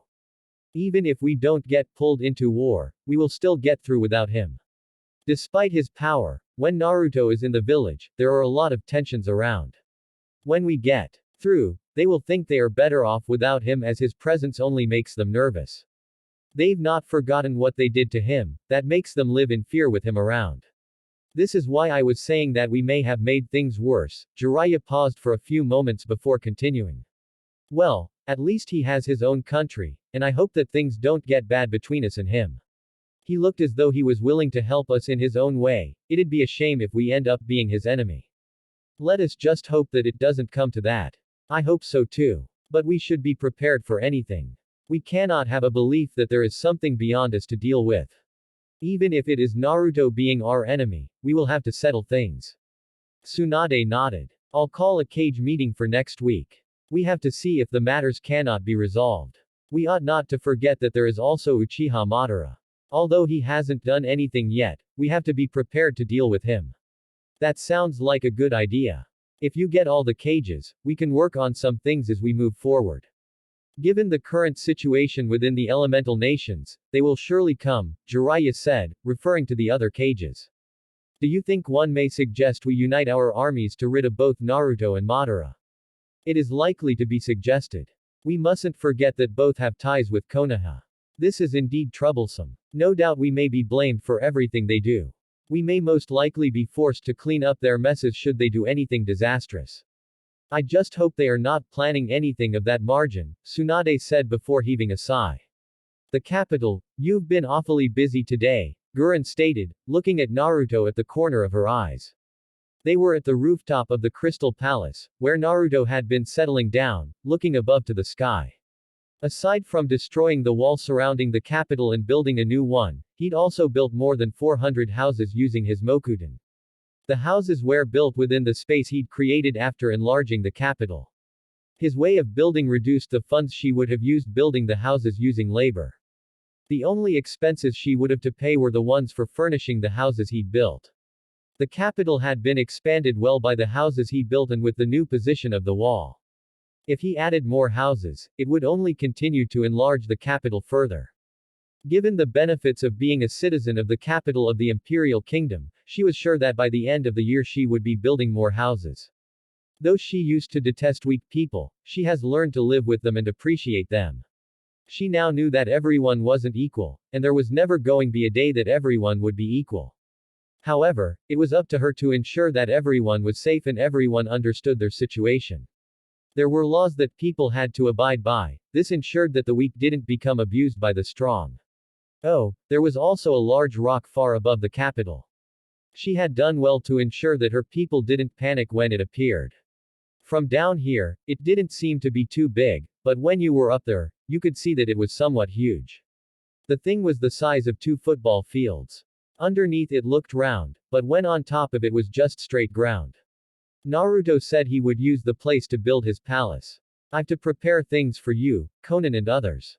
For what I foresee, this place will become bigger than any other village and it will become much more powerful than any village. I do the groundwork, and allow you to become fruitful, Naruto responded, his eyes firmly in the sky. It was still noon, he could still do so much. But he had already exerted too much chakra already. Conan. So I'm going to be working with her after all. What of Karen? Karen isn't suited for the kind of work you'll be doing with Conan and the others. This is why I've set Uzushiogakure aside for her to be her playfield. You'll also be working with Mei in the near future. No, it will be soon. You haven't told me what I'll be working on with Conan. Patience Gurren, I've given you this capital to rule. You'll be having an army to command soon, and soon you'll be in the same league with the cages. However, you'll surpass them eventually. Conan also has a Megakure, which will become part of this kingdom. You'll have to work closely with her. I can say that you will be like partners, Naruto said looking at the woman beside him for a moment. For now, work with what you're given. It isn't like what I've been given isn't enough already, Gurren sighed. Well, she was possibly going to become the leader of this kingdom. She was suspecting that Naruto wasn't going to be doing anything. He'd already given her charge of this place, and now he was telling her that she was going to become a leader of his own army. There was no other army for her to command other than Naruto's own army. The other villages that are within this country are not in the same boat or at least going forward as this place. What do you purpose we do about that? For now she could assume that she was the leader of this country, even though Naruto had only said that she was in charge of this capital. There had to be a set of laws and regulations that would have to be set in this country, and she had done so much work with this place, she was starting to believe that she could do anything if the resources are available. I've given you authority over this country, do as you like. I wish not to be involved in every little thing you do. Hi, Gurren smiled, she was still being cautious. You know, I never thought I could one day be like this. Well, I guess I've to thank Yukimaru and you for this. Have you become this comfortable around me? Naruto questioned with a quirked brow. Certainly, he wasn't expecting her to spring out something like that and he had no plans to indulge her. Sorry, Gurren scratched her head nervously. That aside, you've earned the respect of the citizens of the capital. Once they heard that you had stopped an army from Iwagakure, they were very happy. I couldn't deny that you were behind everything. Your actions today have also raised the bar from the thoughts of your people. Well, I can say that these people now love their emperor, and are even happy that he is no longer in Konoha. I thought I was hearing them say something about Gurren-sama, Naruto stated, looking thoughtful. He then shrugged. It doesn't matter anyway. It does matter, Gurren argued. These people respect you more than anyone else. You aren't just Naruto to them, you are a savior, and somewhat of a god to some. Your battle with pain, in Kiri, Iwa's army, and that thing, she said pointing the large rock that floated far above them, has led some to call you, God, as they believe that no man can do such things. Since this is an imperial kingdom, you are also the emperor, their kind. Naruto did not comment on it. Where are the four? Gurren sighed. She thought he would be at least happy about this. They should be here in about a week. They each decided to return with their army respectively. I've already prepared for their arrival. Naruto nodded. Have you made preparations for we talked about yesterday? Yes, I ended up telling all the citizens when I was calming them down after that thing above us appeared. I've also signed everything to make it official. By the end of the week, all our allies should be informed of the change. Good, Naruto responded. Tell Karen to be prepared, for when I return, she will be moving to Uzu. He was gone without a trace after that. I wonder when I'll be able to take a break. I can't even leave this place since there is no one who can do my job. Gurren thought tiredly. The hideout, Konoha has rejected you again, Madara stated, introducing his presence before Naruto. They were both within the training ground within the hideout. Naruto was sitting down the ground in a meditative position. How much more can you take of it before you snap? Again. You were made a Jinchuriki to be a hero for Konoha but they rejected you, and now they've done it again. You know as well as I do that they aren't going to change. Even though some of them are indifferent towards you, most of them dislike you and will only continue to hate you. No matter what you do, they'll never change. That village is rotten to the core, those people are diabolical hypocrites and have no shame in doing anything to save their own skins. Madara paused for a moment shaking his head slightly. How much more of it will you take before you realize that nothing good will come out of this world? Perhaps I've become naive again. That was unlikely though. Even though sometimes his thinking went the other way, he was by no means naive. Arrogance, and prideful you could fault him, naivety. Certainly not. He understood what happened in this world all too well to know what was real and not real. This world that they lived in was real and the one his grandfather was pursuing was a genjutsu. He wasn't going to live inside a genjutsu. Even if this reality was flawed from south to north, he would turn it upside down to correct its flaws. You are certainly not naive, Madara shook his head slightly. You are just allowing it to happen because you wish to achieve something. You'll go through hell you get what you want. Have you ever been to hell before, grandfather? Naruto questioned, a little bit curious. No, Madara gave a simple response. Why do you say I'll even go through hell to get what I want? You make it sound I'm a shinobi programmed to get results, methods not mattering, but the result, so far, he's never had to struggle or get a headache in preparations for his plans. Perhaps it was simply because people didn't know what he had planned. Surely, if they knew what he had planned, they would have never allowed the capital of the imperial kingdom to be built to this state. Villages would have been attacking it from north to south, day and night. But because they did not know its purpose, they could not attack with the same effort as they would if they knew. Well, it was better they remained oblivious to everything. If they were not oblivious to everything, then he would be forced to slaughter more shinobi, but that wasn't so bad. A human can always be born. If there were only few people left within this world, they would fill it up again after a number of years. The world began like that in the first place. That is because you are like that. In this regard, you are somewhat like me. We will do anything to get what we want, regardless of the method. Results are what matter to both of us. The little difference is that you don't manipulate people when there are other methods. However, if it can't be helped, you will dirty your hands, Madara responded, not doubting a single word he'd said. He finally sat down beside Naruto as he'd been standing before the blonde.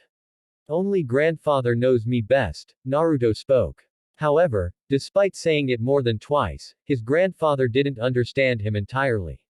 No one in this world truly understood him.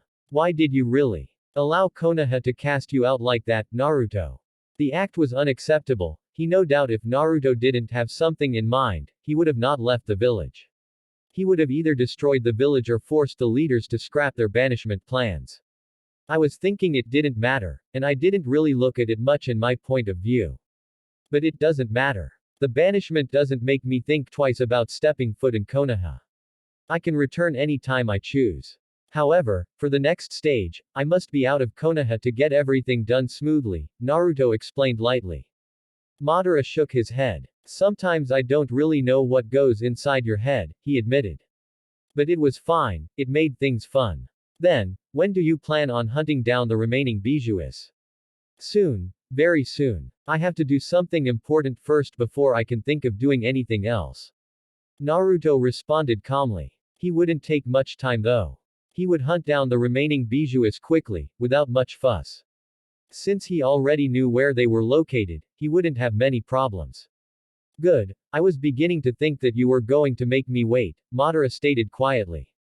If I had the Geto Mazo, I would have already started the hunt myself. He paused for a moment. What did you do to the Geto Mazo, anyway? I knew that you wouldn't allow me to summon it, but I'm curious how you were able to achieve the feat. I merely sealed it and blocked any connection with your Rinnegan. However, I'll unseal it when I begin with the hunt. Just wait for a few more days. That wasn't entirely the truth. Madara nodded. Then, what do you think of the current cages? Do you wish to test their power? Madara nodded. I'll say that you'll have to test them yourself. For certain, I'm positive that Tsunade will call a cage summit. Their 5 cages will meet. You can test them there, just don't kill them. It will be fun to see how the current cages compare to the previous cages. What are you going to do then? The man was truly curious just what Naruto would be doing when he tested the cages. He doubted that the blonde would interfere with his fun. I'll watch, Naruto gave a simple response.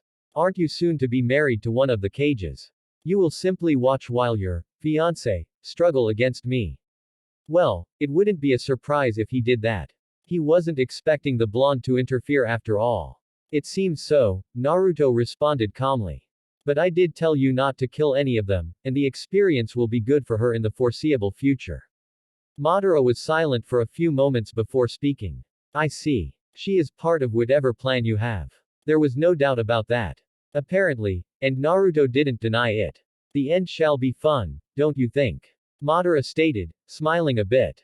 Both of us are intent on seeing our plans come to life. However, one of us will be the winner. But if you lose, you'll see your plans come true in the infinite Tsukuyomi. It will certainly be, and a few surprises sprang along the way wouldn't be so bad, Naruto responded looking a bit thoughtful. Would you be satisfied if it is only you who ends up trapped within the Mugen Tsukuyomi? Madara didn't take his time to respond. No, if I wanted something like that, I would have done it a long time ago. The whole world has to live within the Mugen Tsukuyomi. I figured you'd say as much, but it will not matter. If I subdue you and cast the Mugen Tsukuyomi on you, nothing else will matter. In the dream world, you won't know that the whole world isn't within the genjutsu, you'll only live your greatest wishes. Naruto paused for a moment. Aside from your dream of uniting the world, I don't know what you wish after that. Madara ignored Naruto's last statement. If you're going to do that, you'll have to become the Jinchuriki of the Jubi to make the genjutsu permanent. As far as I'm concerned, you don't like sharing your body, or have you forgotten that only the Jubi's Jinchuriki has the power to cast a genjutsu that powerful? No, I've not forgotten. However, you trust what you read too much, grandfather, you shouldn't do that. You never know if someone is pulling the strings. Zetsu chose to appear at that moment. He didn't comment on what they were talking about though, you won't believe what just happened. What? The Tsuchikage had sent a message to the Raikage so they could meet and talk, but after that, Tsunade sent a message to all the other cages, and it appears that all of them will be attending the cage summit. I know for certain that there will be fireworks within the Land of Iron. When is the summit to be held? In about 2 weeks from now on, Zetsu responded. Naruto wasn't surprised, he'd been expecting such a thing to occur. He stood up before speaking. This gives me time to work and capture 3 of the remaining 5 bijoues. He paused for a moment. I'll see you at the cage summit. He was gone after that. What do you think? I think this will certainly be interesting, and I also think that Naruto plans to capture Shukaku, Matabi and the Four Tails. This will give the cages a lot to talk about during the summit. Much of the blame will be sent towards Konoha, and they'll be frustrated because they don't know what Naruto plans to do with the bijoues. Later that day, this had certainly been a busy day for him. After visiting Madara, he'd gone to Kiri and spent several hours with the Mizukage. He'd always known that Mei was something special about the woman. With her, he had all the pieces he wanted. Gurren, Mei and Konan, they all had different personalities, different styles, and different upbringings. Yet, he recognized that when put together, they could work together. I've been looking everywhere for you, Your Majesty. Koyuki gave a slight bow. Whether she was being sarcastic or not, he didn't know, not that he cared anyway. And Naruto responded, fixing the woman a look. He was currently inside the library within the Crystal Palace going over some things behind his desk. I was thinking that perhaps you were hiding from me. Hardly, Naruto responded quietly. Take a seat and speak your mind, I have to leave soon. Where to? I have to take Karen to Uzu. Oh, Gurren told me a research facility was going to be built there, can I tag along? Unknown location. Naruto walked slowly inside a dark passage, with only his eternal Mangekyo Sharingan being the only source of light. The sound that invaded his ears as he walked about was the sound of his own footsteps. He never minded it though. He was certain that nobody knew of this place. He'd been the one to discover it after all. Not even Madara knew that such a place like this existed. Well, it was hidden deep inside Earth. No one could ever find this place regardless of how deep they dug. He was only fortunate that he'd been able to locate such a place. Of course, locating this place had not been easy, especially when he had to search with his eyes also looking for Zetsu. There wasn't everything that he had to know. What interested him was what was inside this place. He had no interest in anything other than what was sealed inside. It had taken him some time to finally get enough power to be able to break the barriers that prohibited him from entering into the depths of this prison. Finally coming to a halt, Naruto activated his Rinnegan, before muttering a few words, and the large concrete wall that stood in his path exploded into dust. Never minding the settling dust, Naruto walked through the door, what used to be a door, at least. He entered into a room that seemed to be in another dimension. The room was just an empty space with 9 eternal candles lit, surrounding something in the form of a coffin. The coffin itself was wrapped by black shackles. Its height was a bit taller than him. Finally, Naruto thought silently as he took a few steps towards the coffin. As soon as he passed the circle formed by the candles, a bright light erupted around him. A set of seal arrays wrapped themselves around him, binding him. Pathetic, Naruto breathed out, shifting from his Rinnegan to the Sharingan. However, after a second he activated the Rinnegan again. He quickly dealt with the seal that tried to seal him away. Whoever made this should have realized that the Rinnegan could absorb chakra. Perhaps the person who made it didn't think that someone with the Rinnegan would ever come down here. Given all the warning signs around the place, one would think that whoever sees the signs would go back, and this prison didn't even give a welcoming feeling at all. It was like hell more than anything. He expended large amounts of chakra, even unlocking the remaining seal that managed to contain some of his chakra. The place didn't seem to be affected by the amounts of chakra he'd released. Anyone around him would have been out cold now by the sheer power he'd released at once, and he wasn't even fighting. Naruto began to go through hand seals in a lightning speed. He did some making incarnations until he reached the 300th hand sign. After that, he released even more chakra before slamming both his hands to the ground. Kuchio's no jutsu. Nothing happened after that. But Naruto waited patiently. After 5 full minutes, the place began to shake violently, and an explosion of chakra occurred. The explosion came from the coffin, and a black mist of chakra began to gather. Another explosion that was stronger than the first dispersed the mist that had gathered. This second one was like a shockwave that shook the place. Naruto was forced to take a few steps back because he was pushed back by the chakra that was much powerful, stronger than his. This was much chakra he had never felt from anyone. Considering that he possibly had the largest chakra than anyone alive, he felt a ping inside his heart by feeling such overwhelming power.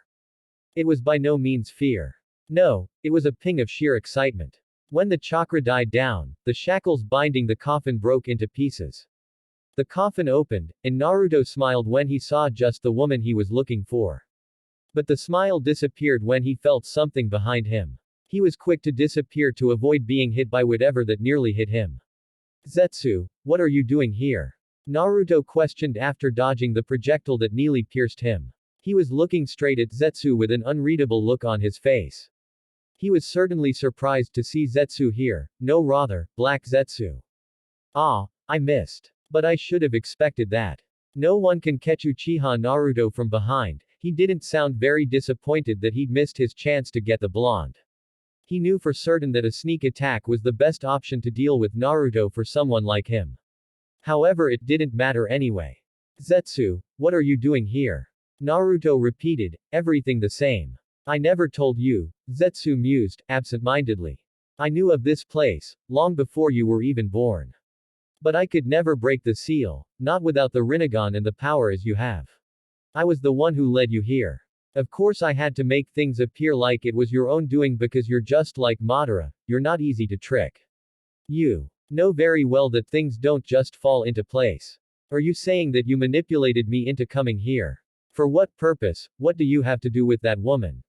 I believe that I came to know that Kagaya's soul was sealed here without you. Naruto kept his tone calm, despite his surprise. Kagaya merely remained silent as Zetsu did the talking. Yes, you knew that Kagaya was sealed somewhere as Hashirama and his brother didn't kill her. However, you didn't know exactly where her soul was held. The only knowledge you had was of her body. I see. You were the one who wrote about the Mugen Tsukuyomi and everything else, that delusion Madara. Hashirama told me that he never wrote those things. Nevertheless, I never suspected that it was you. I've to say, I'm totally shocked by this. I never thought you would serve all three of us to make your own agenda come true. I feel so used. Naruto looked amused despite his words. So what is your relationship with Kagaya?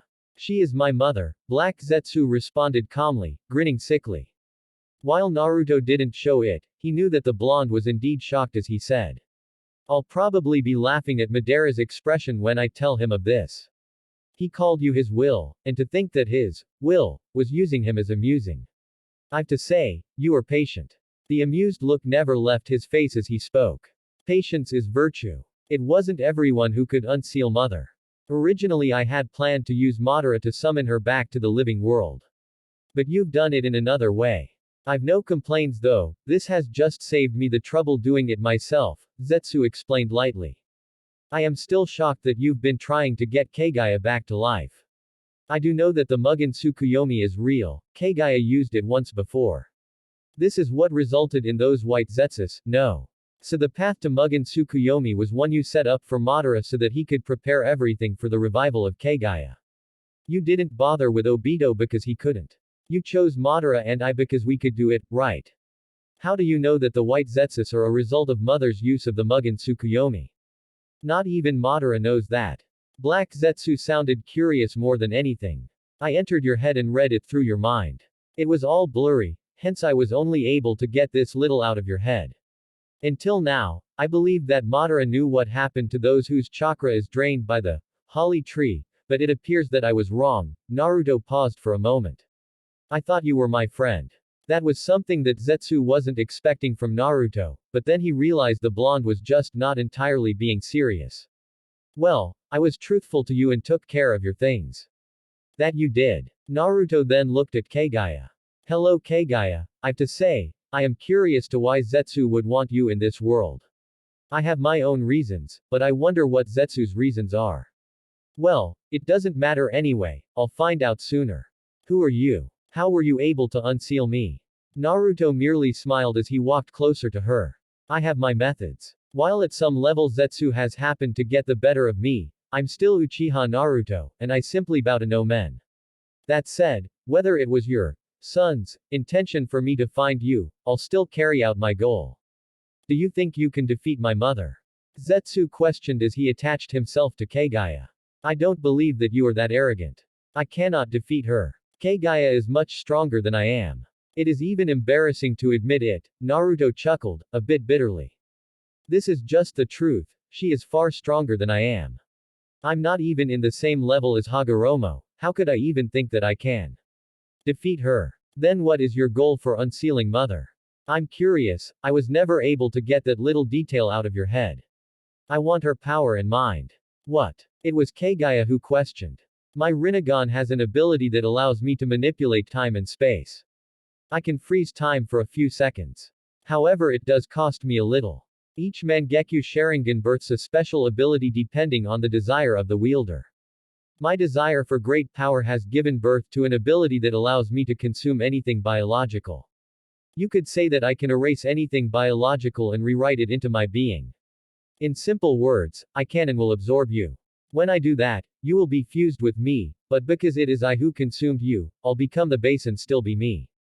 The fusion will result in a change of appearance, I may even grow breasts. Naruto stated looking straight into the eyes of Kagaya, mirth spread all over his face. This is how I'll take your power and mind. Since Zetsu has been alive for long as you, he will make a great addition. You don't have the ability to freeze time, there has never been anyone with that ability. Zetsu, I can travel through dimensions, pull meteorites from the sky, do you really think that freezing time is impossible for Uchiha Naruto? It was a rhetorical question. I know that I cannot defeat Kagaya, that is why these abilities come in handy. Even though Kagaya is stronger than me, she will be consumed by me. Naruto held out both his hands. Now come, and be one with me, there is no escape. Mother, I suggest we leave this place. Naruto doesn't joke, Black Zetsu advised, knowing that Naruto was not the one to say he had an ability when he certainly didn't. If the blonde said he could do it, then he was going to believe that he could.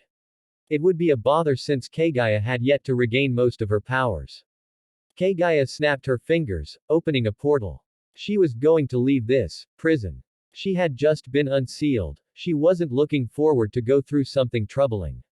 I told you, there is no escape, Naruto stated, snapping his own fingers. Everything around him stopped. I have a few seconds. Better handle this before her Rinnegan breaks through. And I'm only lucky because she is currently in a weakened state. The only way he could absorb anything is when the person was immobile and having direct eye contact with him. It didn't matter if time was frozen or not. He understood well enough that since he couldn't immobile Kagaya in battle, freezing time was his trump card. Naruto walked over to Kagaya and placed his right hand on her chest. Her body started to swirl as he consumed her, and a shockwave tore through the place. The shockwave was massive, the entire ground shook violently, the entire place that was the room began to tear apart. The very earth shook under the weight of the chakra. Well, it couldn't be helped. Uchiha Naruto was becoming one with Kagaya, the strongest human to have ever existed. The legendary sage of six paths wasn't strong as her. The underground prison failed to contain the explosion of chakra, and it began to crumble down. Naruto shot out of the crumbling prison like a bullet. He stood in air covered in a smoke of black chakra. After a few moments passed, the smoke cleared and Naruto was clearly visible floating in the air. The change in his physique was clearly visible, His hair no longer just reached down his waist, it reached down his ankles, but its color was still blonde. It was just no longer bright as it had been. The bang that had always covered his right eye was lengthened, but it didn't go down through his chest. It joined the other hair behind him from the right shoulder. He'd also grown a bit taller than he'd been. Another change was the large white cloak that hid his body. It was long-sleeved and reached down his feet. His face hadn't changed much, but it had grown into a bit mature to complement his new body. Naruto held out both his hands, and smiled a smile that has never been seen on his face before. I didn't think that I would gain this much power, though, not everything has settled down. But soon, he muttered to himself. I'm happy that I didn't end up having breasts. He then laughed a hollow laugh. It would have been amusing. He stopped laughing when he noticed that he was laughing. Even though it was just a hollow laugh, he never did laugh like that and so loudly. Perhaps it was the effects of Kagaya's personality and his mixing together. But it didn't matter anyway, this was just another step ahead. Once he consumed everything, then he would rid of everything. Perhaps I should begin the purge, as well as the redemption, Naruto mused looking over to the skies. But if I start everything else now, I won't enjoy my humanity. I wanted to do that before I rested. What to do?